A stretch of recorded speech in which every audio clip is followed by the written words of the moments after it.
Damos comienzo a la unidad número 2. En esta unidad vamos a estudiar contenidos que están enmarcados en el conocimiento de la estructura de los átomos. ¿Cómo son los átomos? Vamos a ver la naturaleza eléctrica de la materia, partículas subatómicas, número atómico, número másico, las teorías atómicas, cómo han ido evolucionando los modelos hasta llegar al modelo atómico actual. Los objetivos de esta unidad son que ustedes sean capaces de describir las propiedades y la ubicación de las 3 partículas subatómicas principales, describir los principales modelos atómicos que han sido propuestos y conocer y comprender cómo han ido evolucionando estos modelos con el fin de explicar la estructura de la materia, resaltando la importancia del modelo atómico actual. Cada sustancia del universo, incluyéndonos a nosotros mismos, está formada por átomos y todos los procesos químicos que ocurren tienen una explicación a nivel microscópico y su entendimiento requiere el conocimiento de la estructura atómica. A lo largo de los años, los científicos han formulado diferentes modelos orientados a describir la estructura atómica. Estos modelos han ido evolucionando con el tiempo a la par de que aparecían nuevas evidencias experimentales, nuevas evidencias científicas de cómo era la estructura de los átomos. El modelo atómico actual no es producto de la casualidad. Su concepción tiene un pasado muy enriquecedor. Además, para poder conocer el presente del modelo atómico, hay que conocer un poco de la historia. Vamos a analizar el primer modelo, el modelo de Dalton. El modelo atómico de Dalton estaba basado en una serie de postulados.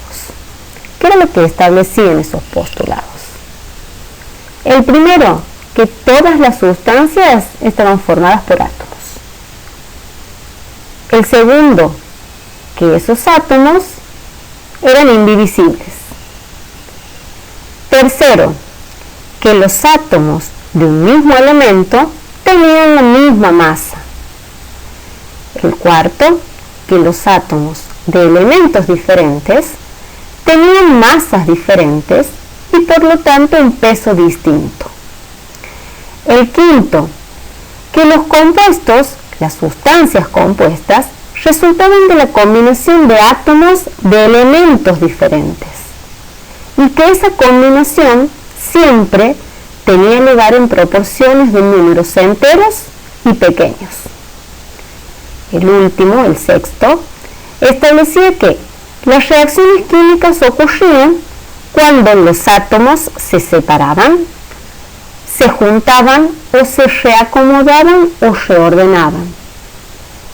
Pero sin embargo, los átomos de un determinado elemento no se transformaban en otros átomos durante esa reacción.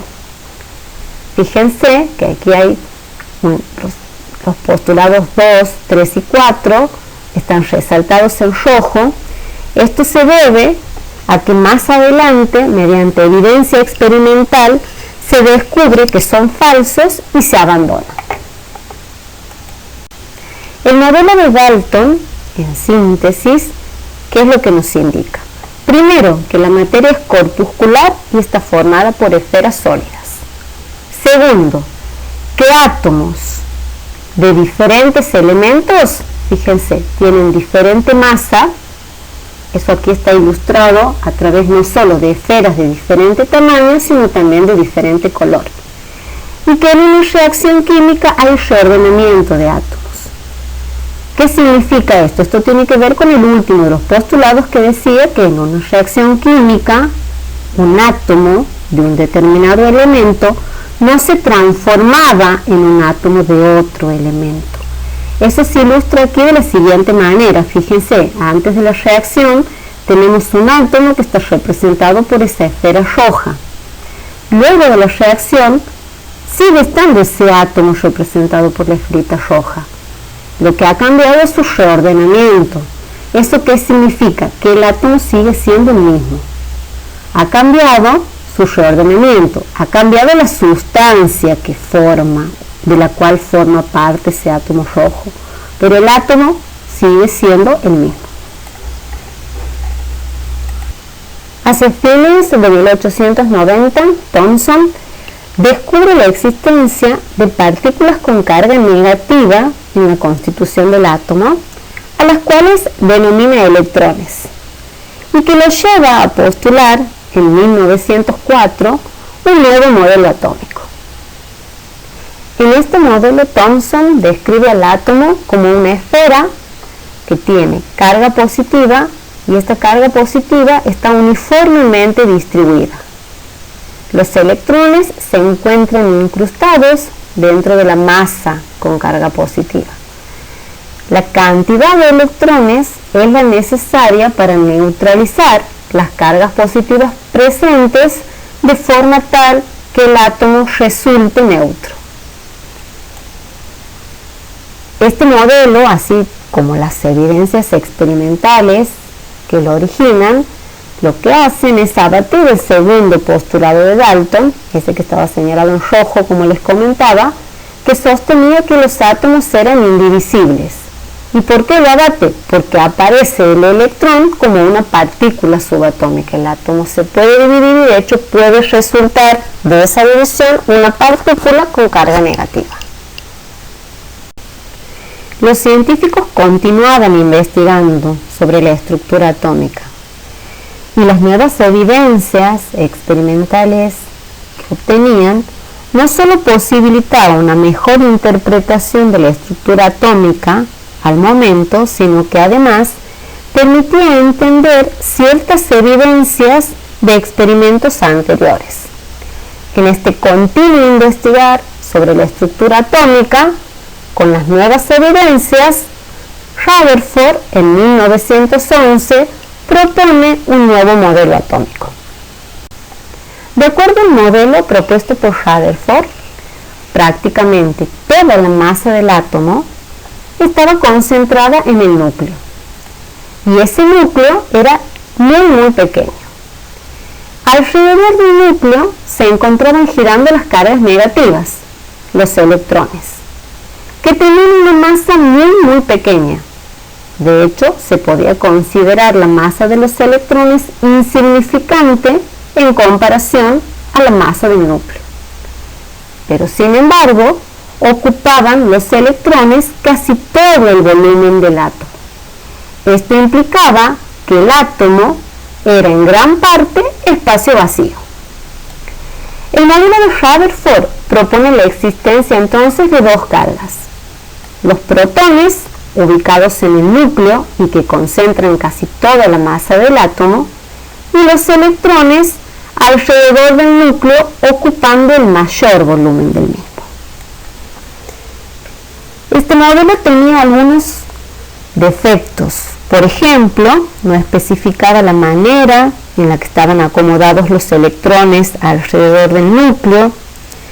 Había dos cuestiones también en conflicto con respecto a las cargas. La primera estaba asociada al hecho de que cuando las cargas son del mismo signo se repelen. Entonces lo que se preguntaban los científicos, de acuerdo a este modelo, era por qué el núcleo atómico era estable y no explotaba en pedazos como consecuencia de la repulsión electrostática entre los protones. La otra cuestión estaba asociada a los electrones y la interacción con los protones. Electrón carga negativa, protón carga positiva tendrían que atraerse y de hecho los electrones deberían caer hacia el núcleo. Algunos científicos intuían que existía algún tipo de partícula neutra presente en el núcleo que permitía mantener unidas a las cargas positivas. Y de hecho es Chadwick en 1932 quien prueba la existencia de estas partículas. Sin embargo, los neutrones no explicaban del todo la estabilidad de los núcleos. Esto ya nos da la pista de que probablemente, luego del modelo atómico de Rutherford, había que mejorar, proponer algo más para explicar la estabilidad del átomo, su estructura y su estabilidad.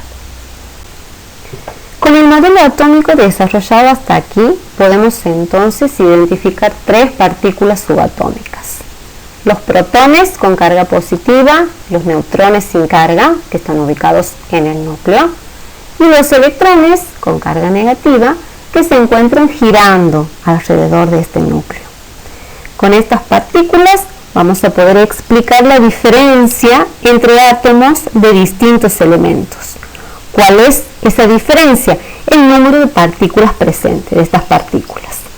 Para ello lo que vamos a hacer es definir 2 números importantes.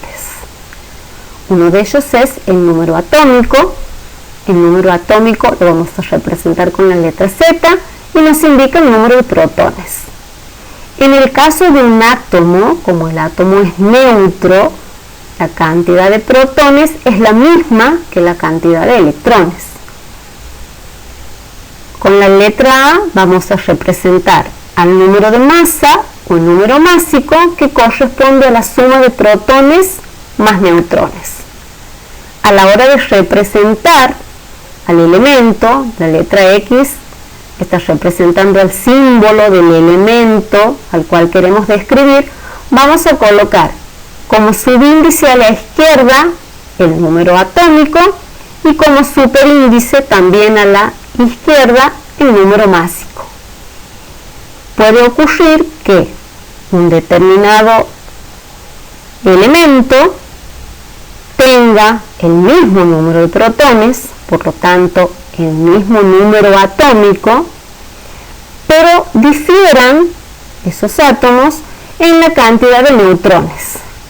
Entonces, en este caso, como todos tienen un protón, el número atómico es el mismo, pero como en los núcleos, fíjense, cambia la cantidad de neutrones, el número másico va a cambiar. El mismo número atómico, pero diferente número másico.